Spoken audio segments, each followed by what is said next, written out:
Hailodus Rebahaners Tum Jahabiho Kesihe, yang artinya halo teman-teman Rebahaners dimanapun kalian berada, bagaimana kabarnya? Kembali lagi bersama saya John, still in the house. Saya sangat bersemangat sekali hari ini dan semoga Anda juga bersemangat, karena kali ini saya akan merangkum sebuah film yang sangat amat brutal dan beradrenalin melebihi iuran BPJS. Film ini berjudul Nobody, dirilis pada tahun 2021, dan yang paling menarik adalah penulis film ini ternyata sama dengan penulis film John Wick, yaitu Derek Kolstad. Juga produsernya sama dengan produser film John Wick, yaitu David Leitch. Jadi jangan heran jika ada beberapa kesamaan style dan karakter yang mungkin 11-12 tidak jauh beda. Tapi saya pastikan film Nobody ini memiliki plot cerita yang cukup berbeda dengan John Wick. Penasaran? Langsung saja pasang handsfree, simetriskan posisi rebahan, kelonggarkan celana pacar, selamat menonton. Dan seperti biasa, ayo kita mari katakan bersama saya dengan penuh semangat dan penuh sukacita. 1, 2, 3. Check it, bro.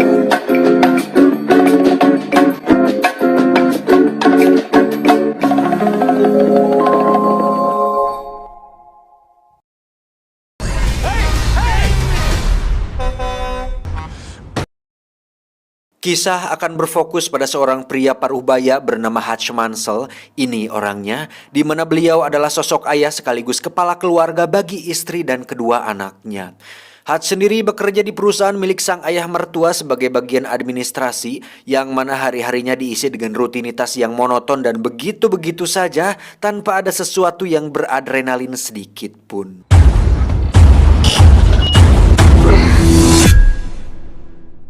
Hingga suatu malam, kediaman Hutch pun didatangi oleh dua pencuri, yang mana Hutch berhasil memergoki mereka. Namun karena suatu alasan tertentu, Hutch pun membiarkan mereka mengambil sejumlah uang receh yang jumlahnya tidak terlalu banyak. What about his watch?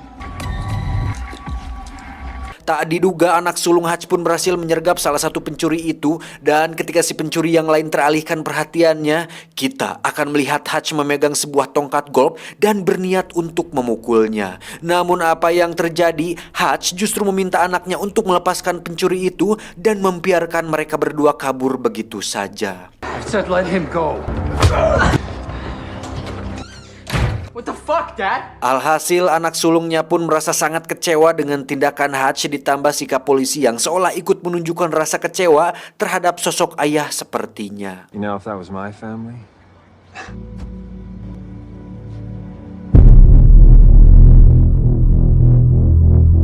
Tak bisa dipungkiri, kejadian tersebut pun menimbulkan dampak negatif, yang mana hal itu cukup menjadi bukti bahwa sosok Hutch sebagai ayah sekaligus pelindung keluarga mulai mendapatkan keraguan dari istri dan anak sulungnya, kecuali si bontot yang masih kecil. Tak cukup sampai situ, tetangga sebelah rumahnya pun memberikan sindiran keras dengan mengatakan bahwa jika rumahnya kemalingan, dia tentu tidak akan tinggal diam dan akan memberikan sedikit pelajaran kepada para maling tersebut. Dan itu cukup membuat Hutch terroasting.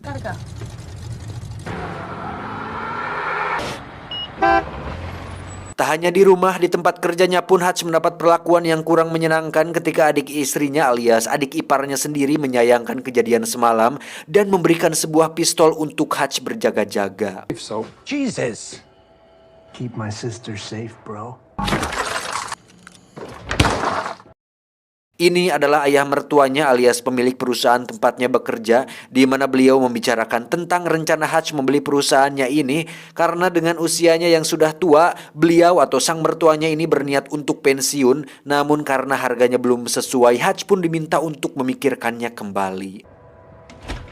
Di luar kepenatan dan rutinitasnya tersebut, Hutch ternyata memiliki sebuah radio khusus di kantornya, di mana dia sering berbicara dengan seseorang yang nampaknya adalah teman lama, di mana hal itu menjadi sebuah pertanyaan misterius tentang siapakah sosok Hutch ini sebenarnya. Dan percakapan Hutch dengan seseorang di radio tersebut akhirnya menguak sebuah fakta menarik tentang alasan kenapa Hutch tidak melakukan perlawanan di malam itu. Karena ternyata Hutch sudah mengetahui secara detail tentang kedua pencuri itu, yang mana mereka mereka berdua adalah sepasang suami istri yang kemungkinan besar sedang mengalami masalah ekonomi, karena jika mereka adalah maling profesional yang sering melakukan aksi, tidak mungkin mereka melakukan pencurian hanya untuk sejumlah uang receh yang jumlahnya tidak terlalu banyak. Dan yang paling menarik dari semua itu adalah pistol yang mereka gunakan saat malam itu sama sekali tidak berpeluru, dan itulah alasan kuat kenapa Hutch tidak melakukan perlawanan. Clear ya? Nah, dengan semua fakta barusan dan dengan semua analisa yang bisa Hutch lakukan, ini jelas menambah rasa penasaran saya, kalian, kita semua tentang siapakah sosok Hutch yang sebenarnya. Now I know why you didn't do what you didn't do. Selepas pulang kerja, Hutch pun pergi ke Panti Jompo untuk menjenguk ayahnya yang tentu sudah abah-abah, di mana beliau hanya bisa duduk di atas sofa sambil menonton video IQ 7 di televisi.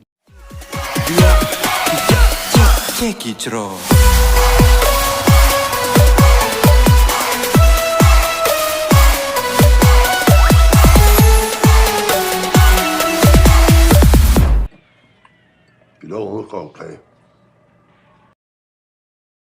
Saat pulang, Hutch pun berdiri tepat di depan rumah di mana dia melihat keluarganya sendiri dan merasa bahwa dia cukup kecewa dengan diri sendiri yang gagal menjadi sosok pelindung bagi keluarga, dan itu cukup membuat Hutch merasa leles. Saat sudah masuk rumah, istri dan anak sulungnya pun masih bersikap cuek terhadapnya, namun ketika si bontot mengeluhkan tentang kalung anjingnya yang hilang dan mungkin terbawa oleh kedua pencuri semalam, disitulah Hutch benar-benar sangat emosi.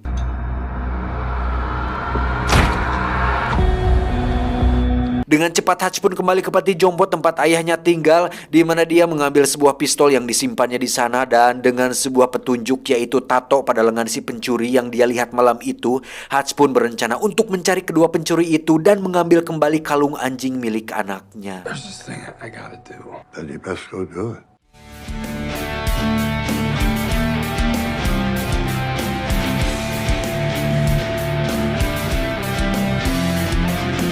Setelah mendatangi beberapa tempat pembuatan tato, sampailah Hutch di sebuah tempat tato yang sudah berdiri puluhan tahun, di mana tempat itu diisi oleh orang-orang yang bukan sembarangan, dan kedatangan Hutch ke sana cukup menarik perhatian orang-orang tersebut. Namun yang menarik adalah ketika salah satu kakek melihat tato pada lengan Hutch, dia pun seketika terkejut dan mengatakan, "Terima kasih atas jasamu." Lo. Thank you for your service. Saat si kakek masuk ke ruangannya dan mengunci pintunya dengan sangat amat rapat, disitulah orang-orang tersebut mulai berubah sikap dan dengan senang hati mau membantunya. Sampai segitunya loh, makin penasaran kan? How can I help you? This person. Tak membuang waktu, Hutch pun terlihat sudah berada di kediaman kedua pencuri itu, di mana Hutch muncul seperti Baba Yaga alias The Boogeyman dan langsung meminta kalung anjing anaknya dikembalikan.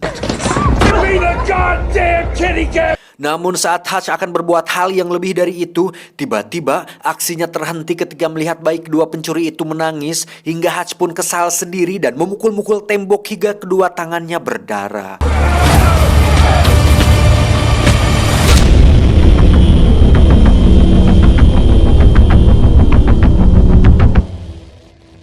Dan disinilah dia sekarang duduk di dalam bus menuju rumah dengan semua perasaan kesal yang gagal untuk dilampiaskan.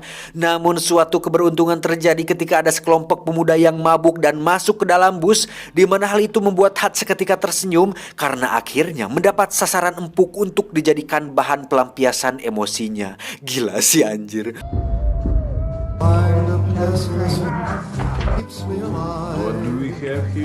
Dan ketika para penumpang ketakutan karena kedatangan sekelompok pemabuk, Hutch pun dengan santainya berjalan melewati mereka, kemudian mempersilahkan sang supir untuk keluar, lalu masuk kembali ke dalam bus dan mengunci rapat pintunya. Lantas, apa yang akan dilakukan Hutch? Ya, dia akan menghajar mereka semua. I'm gonna fuck you up. Terjadi perkelahian 1 lawan 5 pemuda tinggi besar, di mana Hutch yang memiliki perawakan kurus dengan brutalnya menghajar mereka semua, yang mana adegan ini cukup ditampilkan secara realistis dan itu sangat-sangat beradrenalin.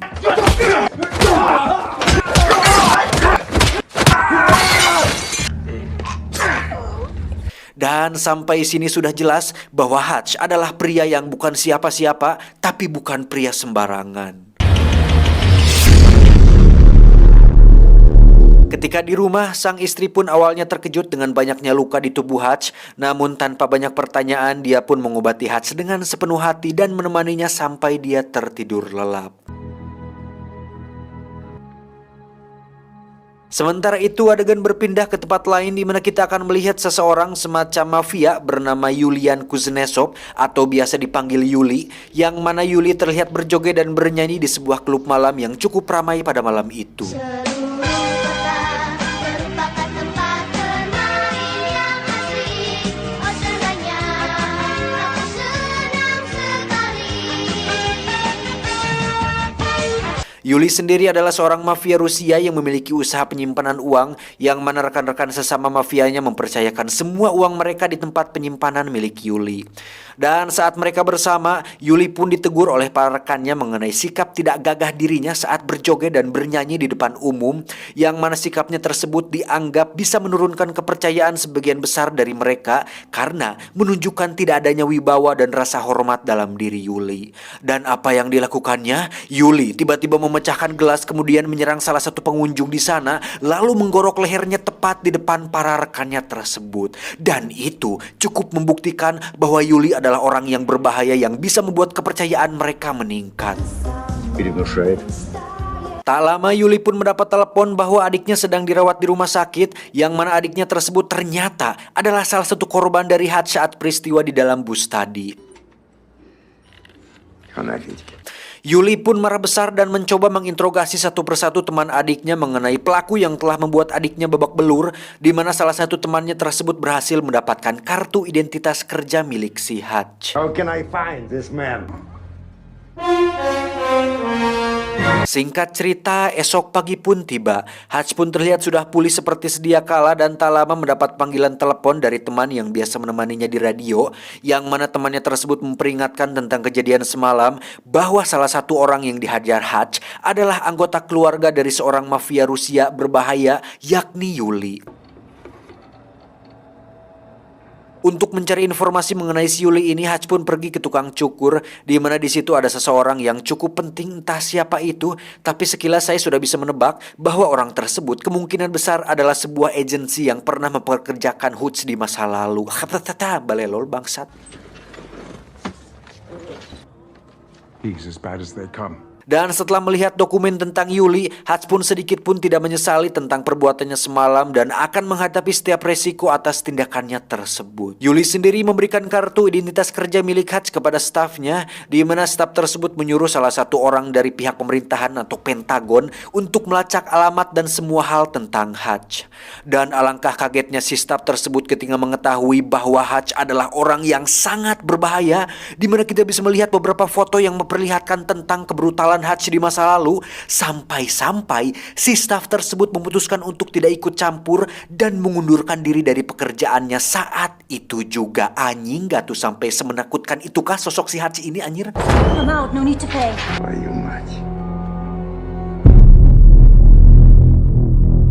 Saat Hutch dan keluarga sedang makan malam, di luar dugaan Yuli ternyata bergerak lebih cepat dari dugaan, di mana dia mengirimkan beberapa pasukan ke alamat rumahnya untuk menghabisi Hutch beserta seluruh keluarganya.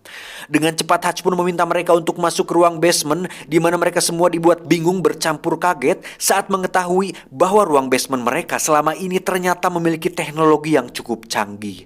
Dan di saat keluarganya bingung dengan semua ini, Hutch pun meminta mereka semua untuk tetap tenang dan jangan panggil 911. Don't call 911.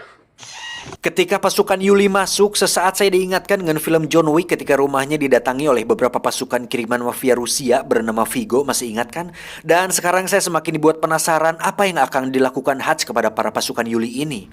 Faktanya, Hutch ternyata memiliki jiwa brutal 2 kali lipat lebih sadis dibandingkan John Wick, di mana Hutch membantai sebagian besar pasukan Yuli dengan begitu gila, meskipun akhirnya dia harus tertangkap karena disetrum dari belakang.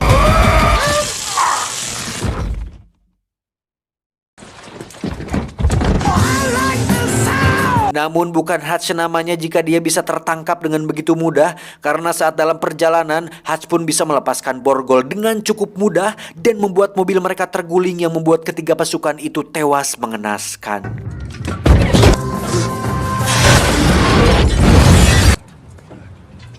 Hatch pun kembali ke rumah dan membersihkan diri, di mana dia dengan tenangnya membawa istri dan anaknya keluar dan melihat begitu banyak jasad bertebaran, kemudian menyuruh mereka untuk pergi ke tempat aman sampai situasi benar-benar kondusif. Karena masih bingung dengan apa yang terjadi, sang istri pun bertanya mengenai apa yang terjadi sebenarnya. Namun Hatch yang low profile memintanya untuk percaya dan yakin bahwa situasi ini akan kembali cager. Come back. Setelah istri dan anaknya pergi ke tempat aman, Hatch pun membuka kotak berisi emas batangan miliknya, yang mana itu adalah sisa harta dari pekerjaannya di masa lalu. Kalau di John Wick kan dia punya koin emas tuh yang kalau dibuka isinya coklat. Nah, kalau di sini Hatch punya emas batangan. Sneaky devil. Fucking kitty cat bracelet. Sementara itu, sang ayah yang berada di panti jompo pun didatangi oleh dua orang suruhan Yuli, yang mana mereka bermaksud untuk membunuh beliau sesuai perintah dari Yuli. Dan Anda akan benar-benar olohok sekaligus terkejut ketika melihat kedua orang suruhan tersebut sama sekali tak berkutik, ketika ayah Hatch yang sudah tua renta ternyata lebih berbahaya dari yang dibayangkan.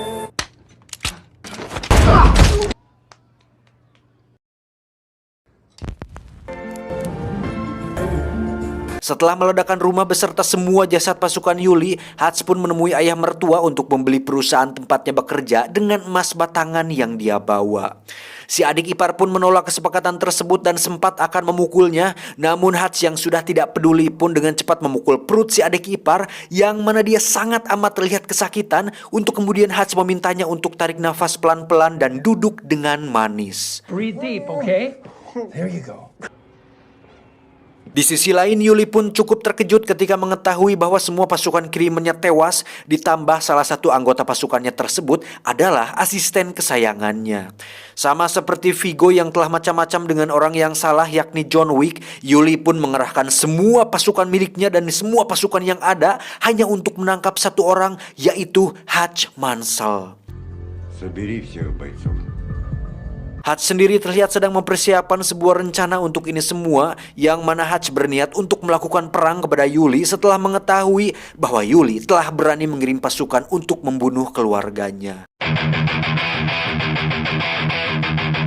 Tanpa ragu dan tanpa rasa takut sedikit pun, Hatch pun mendatangi tempat penyimpanan uang milik Yuli, di mana dia dengan santainya membantai puluhan pasukan bersenjata di sana, yang mana itu menyeratkan satu hal, bahwasannya Hatch pernah melakukan hal yang lebih buruk dari ini di masa lalu.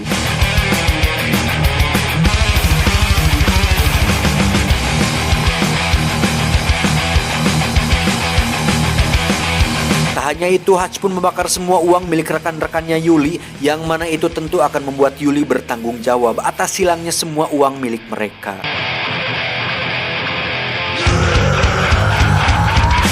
Dan yang paling gila dari semua itu adalah setelah Hatch menghancurkan bisnis Yuli, Hatch pun dengan bernyali nekat datang sendirian ke klub milik Yuli, yang mana kita bisa melihat dia sedang asik makan tanpa ada rasa takut terhadap Yuli dan semua pasukannya.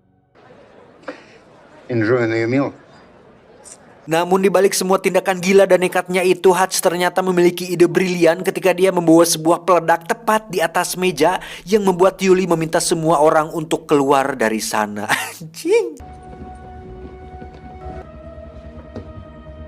Tanpa banyak basa-basi, Hatch pun langsung mengungkapkan tujuannya datang ke sini, di mana dia menawari sebuah kesepakatan damai untuk tidak lagi mengejarnya dan keluarganya. Hingga saat Hatch mengatakan bahwa dia sudah membakar semua uang dan usaha milik Yuli, Hatch pun menyarankan agar Yuli berhenti dari pekerjaan mafianya dan menjadi orang baru yang lebih baik.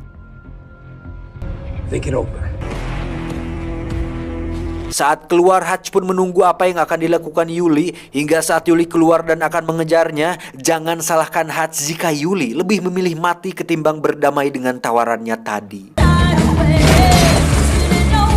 Terjadi kejar-kejaran di mana mobil Hatch diberondong ratusan peluru, dan saat sampai tepat di depan perusahaan yang sudah dibelinya, Hatch pun tiba-tiba ditolong oleh orang yang menembak dari atas, yang ternyata adalah orang yang sering berbicara di radio, sekaligus anak angkat ayahnya yang sudah dianggap adik sendiri oleh Hatch. Pria ini bernama Harry. Namun bukan itu kejutannya, karena tiba-tiba ya, si ayah Hatch yang sudah abah-abah yang sudah ujur ini ternyata ikut menolongnya, di mana mereka berdua berencana untuk membantu Hatch menghabisi para mafia Rusia jahat ini. If I didn't miss this shit. Sementara itu Harry pun terlihat sedang bertarung jarak dekat setelah para pasukan Yuli berhasil masuk ke dalam, yang mana Harry melakukan sebuah tembakan luar biasa ketika 3 orang langsung tewas hanya dengan 1 tembakan yang dilayangkan olehnya. Namun Hutch tetaplah orang yang paling brutal saat ini, di mana dia menggunakan jebakan tikus untuk membuat sebuah peledak kecil. Kemudian saat orang-orang itu terkejut, Hutch pun dengan cepat menembak mereka dari jarak dekat untuk kemudian mengambil sebuah pistol dari kulkas, lalu menghabisi yang lain dengan tembakan linggis yang sudah dibuatnya. Ketika mereka bertiga berkumpul, disitulah saat-saat masa lalu seolah terulang kembali, yang mana mereka bertiga adalah sebuah keluarga yang sangat ditakuti karena memiliki sebuah profesi yang cukup mengerikan di masa lalu. Setelah semua pasukannya tewas, tersisa Yuli yang masih hidup, di mana dia berhasil menembak bahu Harry yang membuat mereka bertiga terdesak. Dan jangan anggap ini adalah adegan dramatis yang akan berakhir menyedihkan, karena dengan semua kegilaan dan kebrutalan Hutch, dia pun nekat menempelkan ranjau peledak pada pintu anti peluru, kemudian mendatangi Yuli sedekat mungkin, lalu meledakkan ranjaunya tepat di bebenguk si Yuli hingga membuatnya tewas dengan kondisi yang sangat mengenaskan. Setelah semua ini berakhir, Hutch pun ditangkap dan diinterogasi oleh 2 polisi, di mana mereka berdua sangat amat terkejut dengan ratusan jasad manusia di lokasi tersebut dan seolah tak percaya jika Hutch telah melakukan itu semua sendirian. Tak lama salah satu polisi pun mendapat panggilan telepon disusul dengan yang satunya lagi, di mana mereka mendapat telepon dari seseorang yang sama yang nampaknya sangat penting, entah siapa itu. Namun yang mengejutkan adalah mereka berdua meminta maaf telah menangkap Hutch dan melepaskannya begitu saja tanpa ada sesuatu yang menyulitkannya sedikit pun. Saat polisi itu bertanya, "Siapa kamu sebenarnya?" Hutch pun menjawab, "Aku bukan siapa-siapa." Nobody.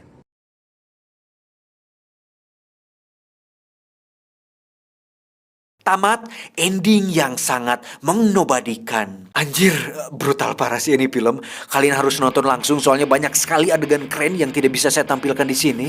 Terus juga masih ada scene setelah Hutch diinterogasi, di mana dia dan sang istri sedang mencari rumah baru. Terus si sales rumahnya mendapat sebuah telepon yang ternyata untuk si Hutch. Jadi siapa sih sebenarnya si Hutch ini?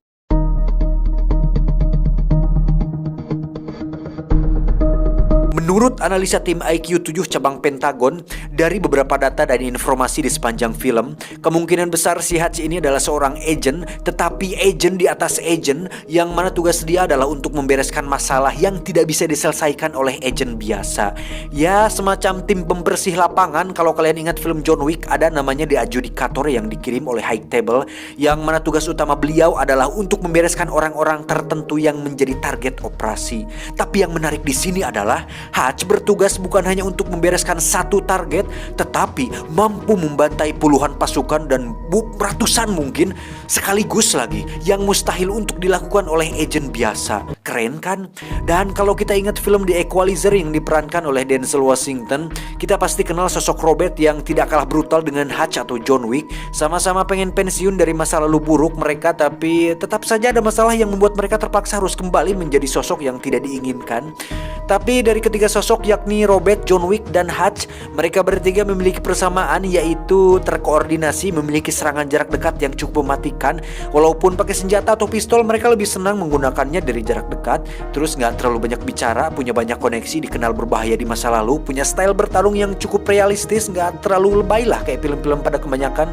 Satu lagi hampir ketinggalan, ada scene sehabis kredit title di mana ayahnya Hutch dan adik angkatnya sedang dalam perjalanan membawa banyak sekali senjata berat. Kayaknya bakal ada film keduanya deh. Wah, pasti seru sih ini anjir. Tapi jujur deh, menurut analisa saya pribadi dari ketiga sosok yakni Robert, John Wick, dan Hutch, tetap John Wick lah yang paling kuat dan paling tak terkalahkan kalau menurut saya.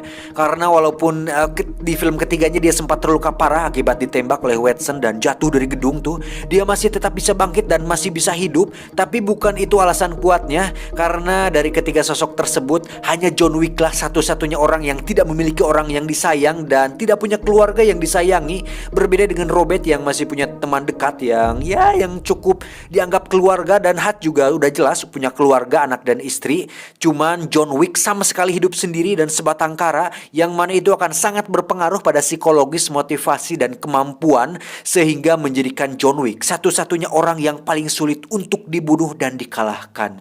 Wah, kebayang sih anjir kalau ketiga sosok ini bertemu satu sama lain atau kerja sama gitu satu sama lain, bisa habis loh ribuan pasukan dibantai sama mereka semua. Wah, ngeri anjing. Untuk plot ceritanya, temponya cukup cepat dan sedikit agak tergesa-gesa.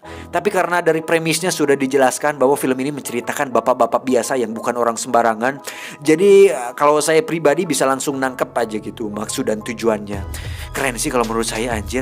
Jadi ada sosok baru gitu yang setidaknya bisa mengalahkan kepopuleran John Wick. Ya walaupun masih harus berusaha lebih keras, seenggaknya cukup memperlihatkan potensi yang besar lah gitu. Ada rival, ada pembanding lah. Pesan yang bisa kita ambil dari film ini adalah pendiam bukan berarti penakut, pemberani belum tentu berani. Saya John beserta jajaran direksi IQ7 cabang Citangkalak mengucapkan terima kasih dan sampai jumpa di video selanjutnya. Adios. Pelumas engsel kuda. Apa tuh anjing? Engsel kuda bangsat.